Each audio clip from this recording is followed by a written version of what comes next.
मौजूदा हालात हैं, मैं समझता हूँ इसका फिर जो बल्दियाती इदारों के साथ तमाशा लगाया गया, तो ये एक मजाक बना हुआ है इदारों के साथ। बदकिस्मती की बात है कि जितने भी हमारे लीडर्स हैं, जितनी हमारी मरकज़ी लीडरशिप है, वो सारी बात तो आवाम के हकूक़ की करती है, आवाम की खिदमत की करती है, लेकिन हर गवर्नमेंट जो है उसकी सबसे पहले ये कोशिश होती है कि, और ये बहुत बड़ा गैप है कि आवाम जो है वो अपने मुंतखब नुमाइंदों से दूर हो जाती है। उसका फ़ायदा बल्दियात के जो मुलाजमीन हैं वो भी उठाते हैं और अफसरों की और इधर उधर लोगों की कोठियों पे काम करना शुरू कर देते हैं, मंथलियाँ चल पड़ती हैं। और इसी तरह तेल बड़ी जो वजह है इस वक्त शहरों की बर्बादी की, सियासी लोगों का ना होना, वो सबसे बड़ी वजह है। रहीम यार खां को चौधरी मुनीर साहब ने खुसूसी काविशें करके उन्होंने रहीम यार खां के लिए, इसमें ना बल्दिया का कोई तल्लक था, ना TMA का कोई तल्लक था। जो बाद में चीज़ें सामने आई हैं कि जो महकमे के जो एक्सीएन थे, SDOs थे, उन सब ने मिली भगत करके अलग था। बहुत बड़े हाथी को, इस बहुत बड़ा एक प्रोजेक्ट है ये, जिसकी पूरा इलाका जो है वो डूबा हुआ है। तो मेहरबानी करें इसकी एक इंक्वायरी भी कराएं। इसमें आपको पता है कि इख्तलाफात हर घर में होते हैं, हर जगह पे होते हैं। सियासत अपनी अपनी है, मैं अपनी सियासत करना चाहता हूँ और मेरे भाई साहब जो उनकी अपनी सियासत हो, तो ज़रूर इंशाल्लाह मैं इलेक्शन लड़ूँ। में राब्ते ज़ाहिर है सबसे होते हैं कि जी रहीम यार खां शहर को आपकी ज़रूरत है।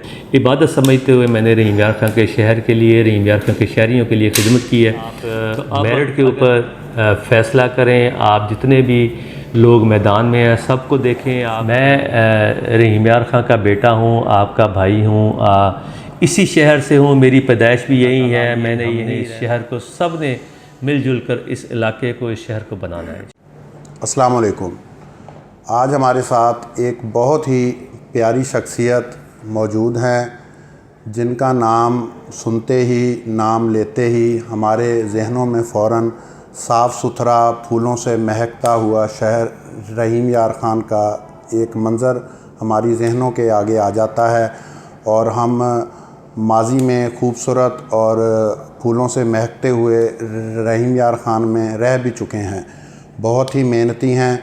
जब भी उन्होंने अपने ओहदे का चार्ज संभाला, बहुत ही थोड़े दिनों में, 1-2 हफ़्ते के अंदर ही उन्होंने पूरे शहर को साफ़ सुथरा कर दिया। और अपने काम को की तरह, जिस तरह के अल्लाह ताला ने फरमाया कि अपने काम को आप ये समझ के करें कि आप पर वो कर्ज़ है और कल आपसे पूछा जाएगा, इसी तरह वो मेहनत करते हैं। आप समझ गए होंगे। हमारे साथ मौजूद हैं मियाँ इजाज़ आमिर साहब, साबिक तहसील नाज़िम व चेयरमैन। अस्सलाम वालेकुम मियाँ साहब। अस्सलाम वालेकुम जी, क्या हाल है आपके? ठीक है मियाँ साहब, शहर के अंदर जो आजकल हालात हैं, और माजी में आप जब भी नाज़िम या चेयरमैन रहे हैं, हालात अचानक बेहतर हो जाते हैं, लेकिन अब गुज़िश्ता इतने अरसे से जो बदतरीन हालात हैं शहर के, इनका कौन ज़िम्मेदार है? आया मुंतखब नुमाइंदे ज़िम्मेदार हैं या बल्दिया का इदारा ख़ुद ज़िम्मेदार है? जी, ये जो इस वक्त शहर के मौजूदा हालात हैं, मैं समझता हूँ इसका जो ज़िम्मेदार है वो बल्दियाती इदारों का ना होना है। जो गुज़िश्ता 2019 से ग़ालिबन जब से ये हुकूमत आई थी, इमरान खान साहब की, उन्होंने आते ही सबसे पहला जो वार था उन्होंने बल्दियाती इदारों पे किया था। और बल्दियाती इदारे ना होने की वजह से जो इस वक्त शहर, मैं कहता हूँ ना सिर्फ रहीम यार खां बल्कि पूरे पंजाब के जितने भी शहर हैं वो सारे मसाइल का शिकार हैं। और इसके बाद फिर जो बल्दियाती इदारों के साथ तमाशा लगाया गया कि 2019 में एक एक्ट बनाया गया, उसके बाद फिर दोबारा से उसको तब्दील किया गया, फिर हुकूमत चेंज हुई, हमज़ा शहबाज साहब आए, उन्होंने फिर उसको चेंज कर दिया, फिर हमज़ा साहब गए तो फिर परवेज़ इलाही साहब आए तो फिर दोबारा से उसको चेंज। तो ये एक मजाक बना हुआ है इदारों के साथ, पंजाब के बल्दियाती इदारों के साथ। और ये इंतहाई बदकिस्मती की बात है कि जितने भी हमारे लीडर्स हैं, जितनी हमारी मरकज़ी लीडरशिप है, वो सारी बात तो आवाम के हकूक़ की करती है, आवाम की खिदमत की करती है, लेकिन जो बेसिक इदारे हैं, जो मैं समझता हूँ जो डायरेक्टली आवाम जिससे मुस्तफ़ीद होती है, जो आवाम के मसाइल सही हल करने का जिनकी ड्यूटी भी है, जिनकी असाइनमेंट भी है, आते ही हर गवर्नमेंट जो है उसकी सबसे पहले ये कोशिश होती है कि बल्दियाती इदारों को तबाह कर दिया जाए, उन्हें ख़त्म कर दिया जाए। और ये ना सिर्फ पिछले दौर में भी हुआ, अभी भी ऐसा हुआ है। और ये सबसे बड़ी वजह इस वक्त कि आपके बल्दियाती इदारे नहीं हैं। आपने उठा के जो इदारों का चार्ज है वो एडमिनिस्ट्रेटर्स को, जो ज़िले के डिप्टी कमिश्नर हैं या AC साहिबान हैं, उनको दे दी है। और उनके पास अपनी इतनी असाइनमेंट होती हैं ज़िले की, और उन्हें फिर उनकी कोई प्रायोरिटी नहीं होती, उन्होंने कोई अवाम से वोट नहीं लेने होते, उन्हें कोई अवाम की दुख तकलीफ़ का एहसास नहीं होता, ना उन्हें सही तकालीफ़ का अंदाज़ा होता है कि कहाँ पे कौन सी जगह पे मसाइल हैं, कहाँ सीवरेज का प्रॉब्लम है, कहाँ सफाई का। और ये बहुत बड़ा गैप है कि अवाम जो है वो अपने मुंतखब नुमाइंदों से दूर हो जाती है, अवाम के मसाइल जो हैं वो ऊपर तक नहीं पहुँचते, उसका फ़ायदा बल्दियात के जो मुलाजमीन हैं वो भी उठाते हैं और लिहाजा वो, और इसमें होता ये है कि सारे जो मुलाजमीन हैं वो अफसरों की और इधर उधर लोगों की कोठियों पे काम करना शुरू कर देते हैं, और यही अमला जो कि एक टाइम में शहर में सफाई का काम करता होता है वही लोगों के घरों में, और वो मंथलियाँ चल पड़ती हैं और इसी तरह तेल बिकना शुरू हो जाते हैं, और फिर किसी कोई चूँकि पूछने वाला कोई नहीं है और अफसर नहीं है। आप देखें अगर बल्दिया में जाके देखें तो आपको खाली नज़र आएगी, वहाँ पे कोई आपको ना आवाम नज़र आएगी, ना वहाँ पे अफसर होंगे वहाँ पे, और इस तरह का मजाक पूरे पंजाब में बना हुआ है। तो ये सबसे बड़ी जो वजह है इस वक्त शहरों की बर्बादी की, वो बल्दियाती इदारों का ना होना और वहाँ पे सियासी लोगों का ना होना, वो सबसे बड़ी वजह है। साहब, एक पंजाब की सतह पर या मुल्क की सतह पर ही मसला है, जैसा कि आपने फरमाया कि कोई भी हुकूमत आए वो पहला शब खून बल्दियाती इदारों पर ही मारती है। लेकिन हमारे शहर का एक और बड़ा इशू है रहीम यार खान का, मेगा सेवरेज। मेगा सेवरेज मंसूबा क्या था, किसने इसमें से पैसे खाए, क्यों अब उसका खमियाजा रहीम यार खान के शहरी भुगत रहे हैं?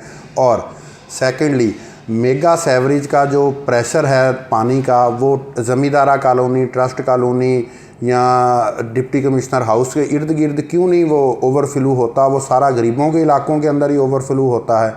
तो माशाल्लाह आप तहसील नाज़म और चेयरमैन रहे हैं, आप ज़रा अच्छी तरह आवाम को बता सकते हैं कि मेगा सेवरेज का जुल्म हमारे साथ क्यों हुआ है। देखिए, जो मेगा सीवरेज है वो एक प्रोजेक्ट था हुकूमत पंजाब का, और ये 2006 में 7 में स्टार्ट हुआ था। उस वक्त के जो वज़ीर-ए-आला थे परवेज़ इलाही साहब, उन्होंने एक ये पायलट प्रोजेक्ट जो था रहीम यार खां को चौधरी मुनीर साहब ने खुसूसी काविशें करके उन्होंने रहीम यार खां के लिए मंजूर कराया था।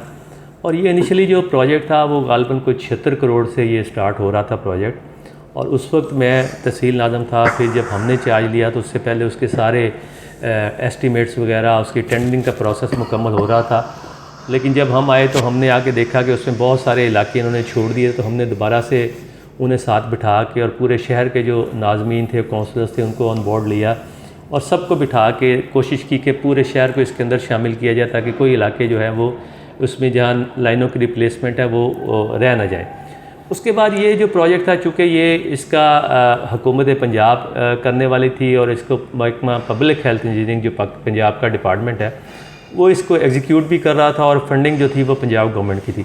तो एक तो ये शायद लोगों के जहनों में ये एक बात होती है कि ग़ालिबन TMA ने इसमें काम किया या उस बल्दिया का, इसमें ये कतन इसमें ना बल्दिया का कोई तल्लक था ना TMA का कोई तल्लक था। ये पंजाब गवर्नमेंट का प्रोजेक्ट था और ये पब्लिक हेल्थ डिपार्टमेंट ने इसको एग्जीक्यूट किया। अब उसमें चूँकि वो हमारे ना अंडर आता था ना हमारी उसमें कोई इन्वॉल्वमेंट थी, उसका एक प्रोसेस था जो उनके एक्सीएन होते हैं, SDOs होते हैं, फिर SC है, चीफ इंजीनियर और फिर सेक्रेटरी पब्लिक हेल्थ था। तो ये सारे एक सिस्टम, एक चेन है जो पंजाब तक, लाहौर तक जाती है। तो ये उनका एक डिपार्टमेंट था जिसने इसको एग्जीक्यूट करना था और उसकी प्रॉपर टेंडरिंग हुई। और उसके बाद हम तो उसके बाद काम स्टार्ट हुआ, थोड़े अरसे बाद ही इदारे ख़त्म हो गए, हम दोबारा से घरों में चले गए। उसके बाद जो थे जो बाद में चीज़ें सामने आई हैं कि जो महकमे के जो एक्सीएन थे, SDOs थे, उन सब ने मिली भगत करके, डिपार्टमेंट में मिली भगत करके उन्होंने खुद ही से उसकी टेंडरिंग करवाई, खुद ही उसके ठेकेदार बने, खुद ही उसको चेक करते थे, खुद ही उसकी पेमेंटें करते थे। तो ये इस तरह कर करके उन्होंने इसको 2013 तक जाके 12-13 तक जाके इसको कंप्लीट किया। और वही प्रोजेक्ट जो 76 करोड़ से स्टार्ट हुआ तो गालबन 1-1.5-2 अरब में जाके वो कंप्लीट हुआ। लेकिन जो ही 2015 के बाद जब 2017 में हम दोबारा से आए हैं तो देखा तो पटन बनारे वाली साइड की जो थी वो सारी लाइनें सेटल हो गई थी, वो सारी उस वक्त से जो वज़ीर-ए-आला थे परवेज़ अपना शहबाज शरीफ साहब, उनसे रिक्वेस्ट की गई, उन्हें बताया, उन्होंने ये बाकायदा दरख्वास्त भी दी गई कि ये इसकी इंक्वायरी कराई जाए। तो फिर CM के ऑर्डर पे इंक्वायरी भी हुई जिसमें एक्सीएन SC सस्पेंड भी हुए। और सबसे बड़ी बात, इसके जो नेस्पाक पाकिस्तान की एक बहुत बड़ी फ़र्म है, कंसल्टेंट फ़र्म है, जो इसकी कंसल्टेंसी दे रही थी, उसको भी ब्लैक लिस्ट किया गया और उसको भी जुर्माना किया गया इसी वजह से कि उनके डिज़ाइन का फॉल्ट था।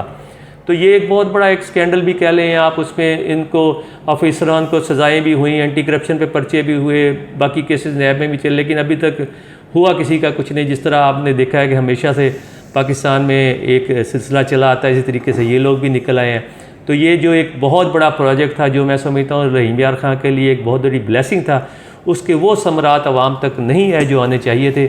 और इसमें भी फिर मैं यही कहूँगा कि सिस्टम की कंटिन्यूटी नहीं थी, वहाँ पे प्रॉपर गवर्नमेंटें नहीं थी, असम्बलियाँ टूट जाती थी, बल्दियाती इदारे नहीं होते थे, फिर ये एडमिनिस्ट्रेटर्स आ जाते थे और फिर हम उस वक्त कोई भी मुंतखब नुमाइंदा नहीं थे। जब वहाँ के उस वक्त के डीसी जो थे उन्होंने इसको हैंड ओवर भी करवा दिया बल्दिया के, और वो फिर मुसीबत जो है वो प्रॉपर स्टार्ट हुए बगैर ही जो है वो बल्दिया के गले पड़ गई।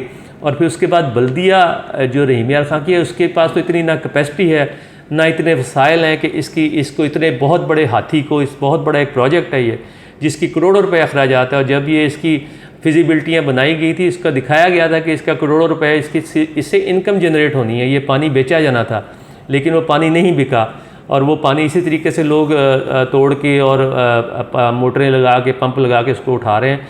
और तो ये मुसीबत बनी एक बल्दिया के लिए, और बल्दिया के पास इतने वसाइल नहीं हैं, बल्दिया के पास इतनी स्किल्ड लेबर नहीं है, हमारे इस पास इतने ऑफिसर्स नहीं हैं। तो ये इस प्रोजेक्ट को मैं समझता हूँ इसको वाइबल बनाने के लिए हुकूमत पंजाब को पहले तो इसकी असर है ना देखना चाहिए इसको। और इसका जो मेन फॉल्ट इस वक्त जो हमें फेस कर रहे हैं पिछले काफ़ी माह से, वो है बाईपास रोड पे जो जनरल बस स्टैंड से ले के और चक 72 तक का जो पोर्शन है और जगह जगह सेटल हो रहा है, 60 इंच का पाइप है। और उसकी वजह से जो ये हमारे इलाके हैं कज़ाफ़ी कॉलोनी, मस्तान शाह, गुलशन उस्मान, मर्द दरबारी, मियाँ टाउन, चक 72 और ये वाले जो बस्ती कुम्हारा वाले, ये जितनी लाइन से परली साइड वाले इलाके हैं, ये सारे इलाके इसी वजह, क्योंकि ये सारा पानी उधर से आके बाईपास से होता हुआ नहर क्रॉस करके और ये जाता है मोह मुबारक वाली रोड पे। तो ये एक बेसिक फॉल्ट था जो कि नेस्पाग ने डिज़ाइन में किया, और उन्होंने ये पानी जो सारा डाउनवर्ड जाना चाहिए था ग्रेविटी के साथ, वो पानी को मुखालिफ सिमत में जो एक नेचर का एक कानून है कि उसको उस लेवल पे जाना चाहिए था, उसकी बजाय उलट साइड पे लेके गए हैं।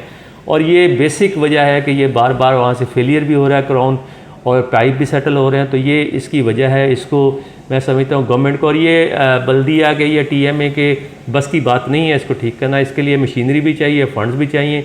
अभी भी ये देखें आए रोज़ ये रिपेयर करते हैं, लेकिन वो फिर कहीं ना कहीं से बैठा जा रहा है, उसकी वजह से ये पूरा इलाका जो है वो डूबा हुआ है। और यही मेन वजह है जिसकी वजह से ये सारी, और ख़ासकर ये वही इलाका है जो आप कह लें कि शहर का गरीब आबादियाँ भी हैं, शहर का कंजस्टेड इलाका भी है, जहाँ पे छोटी छोटी आबादियाँ हैं, लोग गली मोहल्लों में रहते हैं।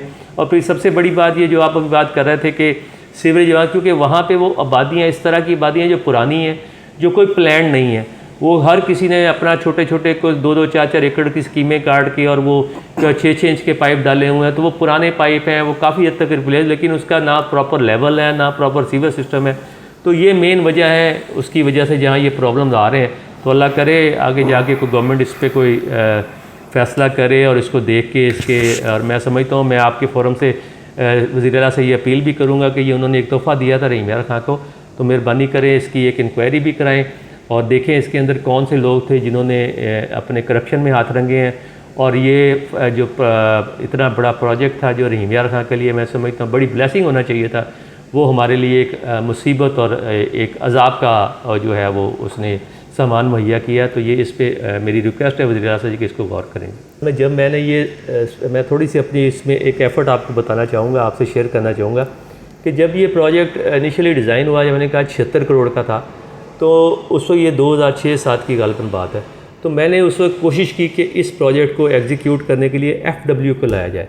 तो आपको पता है FW एक हमारी बहुत बड़ी, हमारी पाकिस्तान का नाम है, और इस तरह के प्रोजेक्ट चूँकि शहर का था और मेरी ये ख्वाहिश थी कि ये FW ये काम करे। और फिर उसके लिए मैंने जो उस वक्त के जो उनके जो कर्नल साहब थे वो मुल्तान बैठते थे, मैंने उनसे रब्ता भी किया और कोशिश की कि वो उन्हें इसको राज़ी किया जाए कि वो इस प्रोजेक्ट को आकर रहीम यार खां में एग्जीक्यूट करें।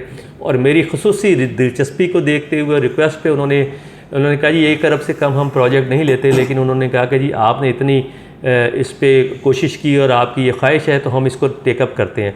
लेकिन फिर उसके बाद जितनी प्रॉब्लम, जितनी हर्डल्स क्रिएट की गई कि महकमा की तरफ से कि FW को वहाँ से निकाला जाए, पहले उनको उसकी डिटेल्स नहीं दी गई, उनको डिज़ाइन नहीं दिए गए, वो मैंने बड़ी मुश्किलों से लेकर दिए। फिर जिस दिन देखा कि FW पार्टिसिपेट करने आ रही है तो उन टेंडर को मनसूख कर दिया गया, और फिर उस टेंडर्स को FW को टेक्निकली नॉकआउट करने के लिए 4 हिस्सों में स्प्लिट कर दिया गया। 22-22, 21-21 करोड़ के 3-4 हिस्से कर दिए ताकि वो बिल्कुल ही उनकी फिजिबिलिटी से आउट हो जाए और FW उसमें पार्टिसिपेट ही ना कर सके। तो ये सोची समझी साजिश थी महकमा पब्लिक हेल्थ की कि वो खुद इसको एग्जीक्यूट करना चाह रहे थे, वो खुद ही इसमें अपना काम करना चाह रहे थे, उन्होंने ठेकेदारियाँ की, उन्होंने नेस्पा के साथ मिल के हमारे ये शहर का बेड़ा गर्क किया और आवाम का जो पैसा था वो उसको लूट खाया इन्होंने। जिस तरह इसकी प्लानिंग हुई और कौन कौन इसमें मुलव्वस है, गालिबन ये रहीम यार खान के कोई 70-80% शहरी इस बात से वाकिफ़ नहीं होंगे। वो यही समझते थे कि हमारे इलाकों में ये ओवरफ्लो होता है, लेकिन जब फ़्लो ही उसका सही नहीं बनाया गया तो ये वहीं पर प्रेशर जाकर टूटेगा। अच्छा, एक और चीज़ जो हमारे शहरी रहीम यार खान के अमूमन सोचते हैं कि ऐसा क्या आप करते हैं जब भी आप बल्दिया का चार्ज लेते हैं एकदम ही अमला काम करना शुरू कर देता है, शहर खूबसूरत लगने लग जाता है, सफाई शुरू हो जाती है, हर तरफ ही आप पौधे लगाना शुरू कर देते हैं, आप नहीं होते कोई और कर नहीं सकता। और दूसरा, जब ये पीटीआई की हुकूमत आई है उस वक्त जो मुंतखब नुमाइंदे थे उन्होंने ये इल्ज़ाम लगाया कि मियाँ एजाज़ आमिर साहब की रसाई बल्दियात के इदारों के अंदर तक है, वो हमें काम नहीं करने देते, जितने भी कोई सेवरेज के मसाइल हैं उनको ब्लॉक कर दिया जाता है ताकि आवाम परेशान हो। इसके बारे में आप क्या कहते हैं? जी देखिए, ये तो मैं समझता हूँ फिर जो ये बात करते हैं उन्हें अपनी नाअहली को तस्लीम कर लेना चाहिए कि जब मेरे पास कोई ऐसा इख्तियार ही नहीं है और मैं ना कोई बल्दिया के मुलाजम मेरे को ज़ाती मुलाजम है, ना मैं उन्हें कोई अपनी जेब से तनख्वाह देता हूँ, वो सरकार के मुलाजम है। और ये अल्हम्दुलिल्लाह ये वही लोग हैं जो आप देखें 1980 से लेके जब मियाँ अब्दुल खालिक मरहूम साहब थे उसके बाद से यही लोग थे, यही अमला था जो शहर की सफाई करता था। गो पे इस वक्त शहर की जिस लिहाज से आबादी बढ़ी है उस तरह से हमारे पास स्ट्रेंथ नहीं है। जो गवर्नमेंट का जो एक क्राइटेरिया है वो 500 अफराद के ऊपर एक सैनिटरी वर्कर होता है और इस हिसाब से अगर आज हम रहीम यार खां की आबादी देखें तो इस वक्त कम से कम हमें 1100-1200 के करीब सैनिटरी वर्कर चाहिए, लेकिन हमारे पास 250-300 के करीब बंदे हैं जिस वक्त। तो ये एक बहुत बड़ा गैप है जो कि इस वक्त हमें फिल करना है। और गवर्नमेंट ना सिर्फ इस गवर्नमेंट पिछले काफ़ी सालों से बैन चले आ रहे हैं, भर्तियाँ नहीं हो रही, सीटें खाली पड़ी हुई हैं और ये भी एक मेन मसला इसमें है। शहर की जो सफाई पे जो आपको असर नज़र आ रहा है वो भी है। बाकी जहाँ तक आपने कहा कि मेरे आने से देखें, मेरा अपना एक काम करने का स्टाइल है, मैं उनसे काम लेता हूँ और अल्हम्दुलिल्लाह मुझे फ़ख्र भी है अपने बल्दिया के मुलाजमीन के ऊपर कि जब मैं उन्हें, ये वही लोग होते हैं आपके सामने, मैं कोई अपनी जेब से उन्हें कुछ पे नहीं करता, वही लोग हैं सरकार की तनख्वाह से वो काम करते हैं, लेकिन काम लेने का तरीका होता है। और मेरी कोशिश होती है कि मैं उनको अच्छे तरीके से, उनको प्यार से, उनके साथ अच्छा ताल्लुक़ बना के उनसे काम लूँ। और अल्हम्दुलिल्लाह मैं, आपने देखा कि मैं वो करके भी दिखाता हूँ। और यही अमला होता है जो अभी जो 2 माह का पिछले चार्ज मिला था हमें नवंबर-दिसंबर में जाके 2021 में, आपने देखा कि यही अमला जो था सुबह 5 बजे आपको सड़कों पे नज़र आ रहे थे और किस तरीके से लाइनों की सफाई हो रही थी, किस तरीके से शहर से मलबे उठाए जा रहे थे, किस तरीके से तजावज़ात पे काम हो रहा था। तो ये इस पर हमें, मैं समझता हूँ कि एक काम करने का विजन होना चाहिए बंदे को पता होना। मैं चूँकि अल्हम्दुलिल्लाह अल्लाह के फजल करम से मुझे ये 4-5 दफ़ा मौका मिला रहीम यार खां के शहर की बल्दियात के हवाले से खिदमत, तो मुझसे मेरे लिए कोई ऐसा मसला नहीं। मुझे अल्हम्दुलिल्लाह एक एक गली का, एक एक मोहल्ले का, एक एक सीवर की लाइनों का पता है कि किसका लेवल किस तरफ को है, कहाँ पे क्या मसाइल हैं, क्योंकि मैं ये काफ़ी सालों से ये चीज़ों को देख रहा हूँ। तो इंशाअल्लाह अल्हम्दुलिल्लाह मुझे ये भी पता है और ख़ासकर अमला भी चूँकि मुझे इतने सालों से जानते हैं, उन्हें भी पता है कि अब इसके साथ झूठ बोलना या इसको चक्कर देना भी वो मुनासिब नहीं है और वो समझते हैं कि पकड़े जाते हैं। तो मैं इस तरीके से उनको अच्छे तरीके से प्यार मोहब्बत से डांट के सख्ती भी करता हूँ, काम भी लेता हूँ और इस स्टाइल से अल्हम्दुलिल्लाह वो काम भी करते हैं और आपके सामने नज़र भी आता है। ट्रैफिक भी रहीम यार खान की बहुत ख़राब है। ट्रैफिक के लिए आपने एक मरबूत निज़ाम लेके आए, मुख्तलिफ़ चौकों पर ट्रैफिक सिग्नल्स आपने बनाए, लेकिन वो आपके जाते ही सारे ट्रैफिक सिग्नल बंद हो गए।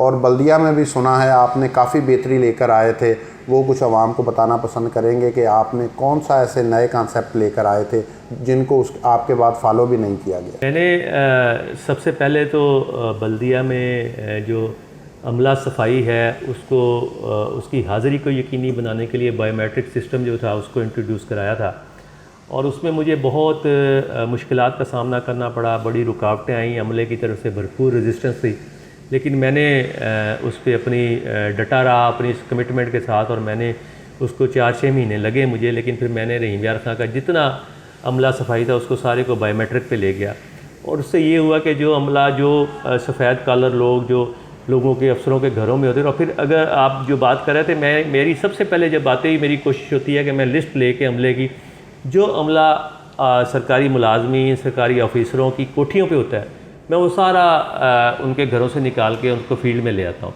तो इस दफ़ा भी ऐसे ही हुआ कि अगर जब मैं आया तो उस वक्त सैकड़ों की तादाद में लोग इधर उधर छुपे हुए थे। उन सब की मैंने पर्सनली उनको फ़िज़िकली उनकी वेरिफिकेशन की, एक एक बंदे को चेक किया, फिर उनको बायोमेट्रिक पे लेके गया, 4 दफ़ा उनकी हाज़िरी शुरू कराई ताकि सुबह आएँ, दोपहर को जाएँ, फिर शाम को आएँ, फिर जाएँ। तो वो हाज़िरी लगाने से ये हो कि 80-90% हमें एक तो जो गैर हाज़िरी थी उसकी प्रॉपर उसकी तनख्वाह की कटौती शुरू हो गई, उससे काम उनका बेहतर हो गया, उनकी हाज़िरी यकीनी हो गई। तो ये एक तो काम किया। दूसरे नंबर पे मैंने जो हमारी मशीनरी थी उसके अंदर ट्रैकिंग सिस्टम लगाया।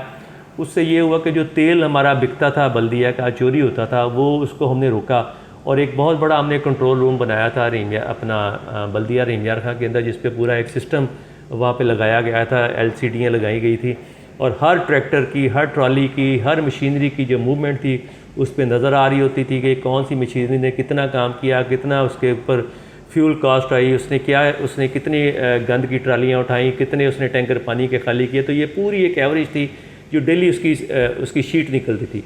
इसी तरीके से एक सिस्टम हमने स्काडा का सिस्टम इंट्रोड्यूस कराया था, जिसने जितने शहर के 18-20 के करीब जो डिस्पोज़ल थे उसको वो मॉनिटर कर रहा था कि कहाँ पे इस वक्त डिस्पोज़ल चल रहा है, कहाँ पे बंद है, कहाँ पे बिजली नहीं है। बिजली नहीं है तो आया जनरेटर चलाया गया है कि नहीं चलाया गया, जनरेटर चलाया है तो कितने घंटे चलाया।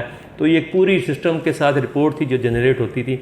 इसके साथ साथ फिर जिससे आपने बात की ट्रैफिक सिग्नल की, देखें शहर रहीमयार खां बड़ा फैल रहा है, तो मैंने कोशिश की कि जो मेन शहर के चौक्स हैं उसको हमने वहाँ पे टिपा के साथ उनकी मुशावरत से, उनके लोगों से और हमारे जो यहाँ के ट्रैफिक पुलिस के जो लोग हैं उनकी मुशावरत से हमने यहाँ पे ट्रैफिक सिग्नल लगाए।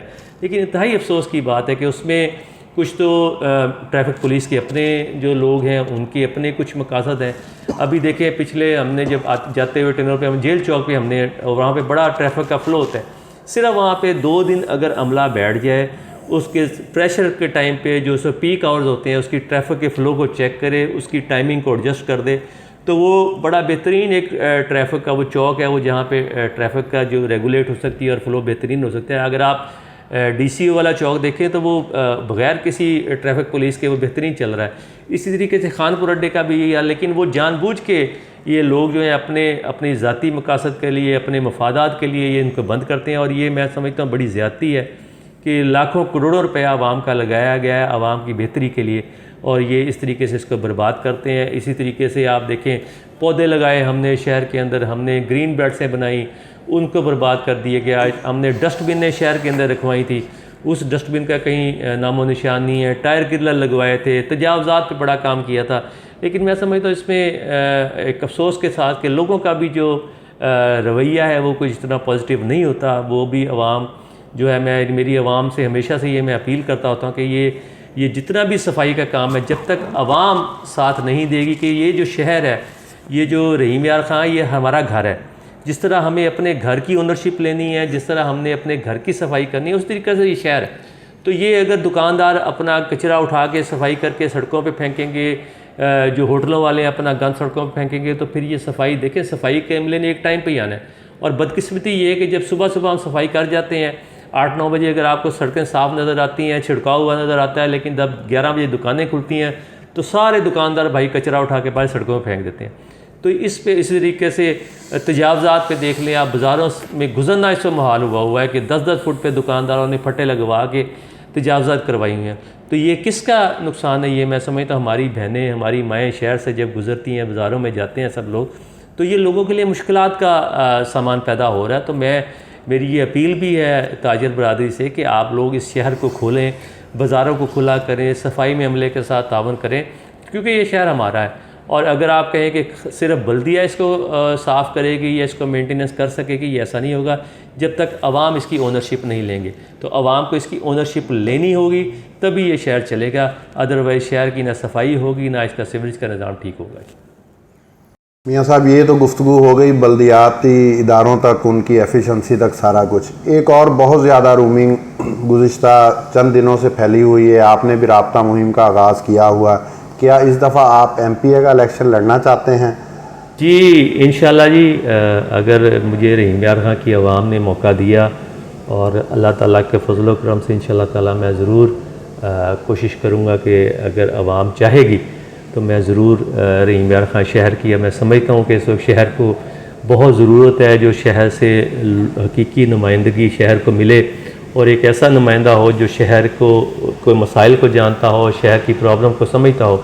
और मैं समझता हूँ कि अगर अल्लाह ने मुझे मौका दिया और आवाम ने मुझे इस काबिल समझा तो इंशाअल्लाह ताला ज़रूर कोशिश करेंगे, अपने आप को आवाम के सामने पेश करेंगे और जो फ़ैसला आवाम करेगी फिर उसके मुताबिक इंशाअल्लाह काम। मियाँ साहब, आवाम तो इस हद तक आपको चाहती हैं कि आवाम की आज भी ये राय है कि एमपीए-शिप के लिए आपको ज़रूर इलेक्शन लड़ना चाहिए और आवाम ने आपका साबका काम देखा हुआ है। आवाम चाहती भी ऐसा बंदा है कि जो उनके बुनियादी इश्यूज़ जो हैं उनको हल करे। लेकिन यहाँ पर एक सवाल है कि ऐसे पाकिस्तानी कल्चर की सियासत जो है उसमें कैसे हो सकता है कि आपके भाई एमएनए के लिए लड़ें और आप एमपीए के लिए लड़ें। अवाम में क्या तासुर जाएगा, या वो फिर वही कहेंगे कि सारी सियासत अपने घर के गिर्द ही घूमती। देखें, बात ये है कि पहली बात तो ये कि मैं कोई वो उसमें ना मेरा ख़ानदान कोई ऐसी मरूसियत हमारे ख़ानदान में है, ना कोई हम ख़ानदानी सियासतदान है। मैं तो बात कर रहा हूँ अपनी कारकर्दगी की। मैं बात कर रहा हूँ कि अपने आप को मैंने आवाम के आगे पेश करना है। अगर आवाम इस काबिल मुझे समझेगी, अगर आवाम को मेरिट पे मैं नज़र आऊँगा तो बड़ी अच्छी बात है। बाकी जहाँ तक एक घर से बात है, इसमें आपको पता है कि इख्तलाफात हर घर में होते हैं, हर जगह पे होते हैं। सियासत अपनी अपनी है। मैं अपनी सियासत करना चाहता हूँ और मेरे भाई साहब जो उनकी अपनी सियासत होगी, तो वो उस पर तो कोई नहीं। बाकी फ़ैसला आवाम ने करना है। अगर आवाम इसका फ़ैसला करेगी, आवाम मुझे वोट देगी तो ठीक है। अगर आवाम इस बात को रिजेक्ट कर देगी तो फिर उस हिसाब से फ़ैसला हो जाएगा। ये तो देखें, आवाम ने फ़ैसला करना है। इससे कोई फ़र्क नहीं पड़ता कि कोई 2 भाई सियासत में हैं या 4 भाई हैं, हर एक का राइट है। लेकिन अगर आपने इलेक्शन लड़ना है, क्या वो थोड़ा बताना पसंद करेंगे कि आप कौन सी पार्टी की तरफ से इलेक्शन लड़ रहे हैं? या रहीम यार ख़ान में एक बात ये भी बड़ी हवा गर्दिश कर रही है, रूमिंग है कि शायद पीटीआई वालों ने आपको ऑफ़र की है कि आप एमपीए के लिए उनकी तरफ से इलेक्शन लड़ें इस दफ़ा। इलेक्शन लड़ना है, मैंने कहा ना कि मैंने अवामी टिकट पे इलेक्शन लड़ना है और मेरा अभी तक जो है बाकी आगे जाके देखेंगे। अल्लाह ताला कोई बेहतरी के रास्ते बनाएगा इंशाअल्लाह ताला। मुझे पूरा यकीन है अपने अल्लाह पे कि इंशाअल्लाह ताला को रास्ते ऐसे खुलेंगे और ऐसी चीज़ें होंगी। बाकी मैं जैसे पहले बात की है, मैं अवामी ताकत से इलेक्शन लड़ना चाह रहा हूँ और अपनी कारकर्दगी, अपना जो रहीम यार ख़ान में एक मैंने थोड़ा काम किया है, मेरा लोगों के साथ जो ताल्लुक़ है, जो लोगों ने मुझे काम को देखा हुआ है, मैं उसी के बलबूते पे आवाम के पास जाऊंगा और मैं अपने आप को पेश करूंगा आवाम के सामने कि अब अगर आप जितने भी उम्मीदवार हैं अगर उसमें मुआवजना कर लें, अगर आप मेरिट बना लें और देख लें, अगर आप बेहतर समझते हैं मुझे तो ज़रूर मुझे इसका मौका दें। और इंशाअल्लाह मेरी पूरी कोशिश होगी कि मैं रहीम यार ख़ान के शहरियों को मायूस ना करूँ, रहीम यार ख़ान के शहर की तवक्कुआत पे पूरा उतरूँ और इंशाअल्लाह मुझे पूरा अपने अल्लाह पे यकीन है कि ज़रूर ऐसा होगा कि आपको देखेंगे कि अगर अल्लाह ने मुझे मौका दिया तो आपको फिर शहर के अंदर एक तब्दीली ज़रूर नज़र आएगी इंशाअल्लाह ताला। देखिए, मैंने आपको पहले कहा है कि मैंने अपने आप को आवाम के सामने पेश करना है और मैंने अवामी ताकत से इलेक्शन लड़ना है और मैं आज भी इस बात पे हूँ कि अगर अल्लाह, सबसे पहले अल्लाह के फजल करम से, उसके बाद अगर रहीम यार की आवाम ने मुझे चाहा तो ज़रूर इंशाअल्लाह मैं इलेक्शन लड़ूंगा और आवाम फ़ैसला कर देगी कि वो आया मुझे इस काबिल समझती है या नहीं। जहाँ तक आप पॉलिटिकल पार्टीज़ की बात कर रहे हैं, उसमें राब्ते ज़ाहिर है सबसे होते हैं, तमाम पार्टीज़ के साथ राब्ते चल भी रहे हैं, राब्ते हो भी रहे हैं। बाकी फ़ैसला इंशाल्लाह आवाम से मुशावरत के साथ हल्के को सामने रखते हुए एक बेहतर फ़ैसला होगा, जो भी मैं समझता हूँ कि शहर के मफाद में होगा वो फ़ैसला होगा। ये तो मियाँ साहब आप बजा फरमा रहे हैं कि आवाम चाहेगी तो आप इलेक्शन ज़रूर लड़ेंगे, लेकिन उसके साथ ही आपने जो एक मेल जोल आवाम से या राब्ता मुहिम कह लें वो शुरू की हुई है। आया आप ये जज कर रहे हैं कि आवाम आपका साथ इलेक्शन में देगी या आवाम आपको चाहती है, या आप उनसे मशवरा कर रहे हैं, या बाकायदा आपने अपनी इलेक्शन कैंपेन शुरू कर दी है? मैं आवाम से रब्ता मेरा पहले भी था, अब भी, और ज़ाहिर है मैं अब अपने दोस्तों में मिल रहा हूँ, लोगों से भी मिल रहा हूँ और उनके सामने अपनी बात भी रख रहा हूँ कि इस तरीके से मेरा प्रोग्राम है, तो लोगों से मशवरा भी ले रहा हूँ। तो अल्हम्दुलिल्लाह मैं समझता हूँ कि जिस तरीके से लोग मुझे वेलकम कर रहे हैं और जिस तरीके से लोगों का रिस्पांस है, तो अल्हम्दुलिल्लाह मुझे नहीं नज़र आ रहा कि कोई किसी की तरफ से भी कोई ऐसी बात हुई हो। हर बंदा ये कह रहा है और लोग बड़े खुले दिल से इस बात को बड़े बुलंद तरीके से ये बात कह रहे हैं कि जी रहीम यार ख़ान शहर को आपकी ज़रूरत है और हम चाहते हैं कि एक ऐसा बंदा हो जो रहीम यार ख़ान शहर से हो और शहर की खिदमत करने वाला हो, शहर के जो मसाइल हैं उसको समझता हो, और वो लोग ये समझते हैं, लोग मुझे इस काबिल समझते हैं कि अगर अल्लाह ने मुझे मौका दिया तो मैं इंशाल्लाह रहीम यार खां के जो मसाइल हैं उसको ज़रूर ख़त्म करने में जो है वो अपना किरदार अदा करूँगा। मियाँ साहब, मेरी और आवाम की दुआएं और हमारा साथ आपके साथ है। ज़ाहिर है किसी भी अननाउन पर्सन से या जो ग्रास रूट लेवल से होकर MPA तक नहीं पहुंचा, उसकी निस्बत आप ज़्यादा आसानी से MPA मुंतखब होकर इंशाल्लाह शहर के मसाइल को हल कर सकते हैं। आवाम के लिए आपका कोई पैगाम हो तो वो ज़रूर दें। मेरी आपके इस फोरम से अपने रहीम यार खां के अवाम से मेरा ये पैगाम भी है, मेरी ये अपील भी है कि जिस तरह आपने पहले मुझे ये मौका दिया इस शहर की खिदमत करने का, और अल्हम्दुलिल्लाह मैंने कोशिश की कि अपने तई अपनी भरपूर ईमानदारी से, खलूस नीयत से और इसको इबादत समझते हुए मैंने रहीम यार खां के शहर के लिए, रहीम यार खां के शहरियों के लिए खिदमत की है। तो अब अगर आवाम मुझे इस काबिल समझेगी तो मैं बतौर MPA रहीम यार खां शहर से इलेक्शन लड़ने जा रहा हूँ, और मैं समझता हूँ कि अगर आवाम मुझे इस काबिल समझे और मुझे मौका दे तो इंशाल्लाह ताला आवाम की तवक्कुआत जो है उसको पूरा करूँगा, और रहीम यार खां शहर को ये जो मसाइल स्थान बन चुका है उसको निकाल के उस शहर को एक खूबसूरत, एक साफ़ सुथरा और एक तरक्की याफ्ता शहर बनाएंगे।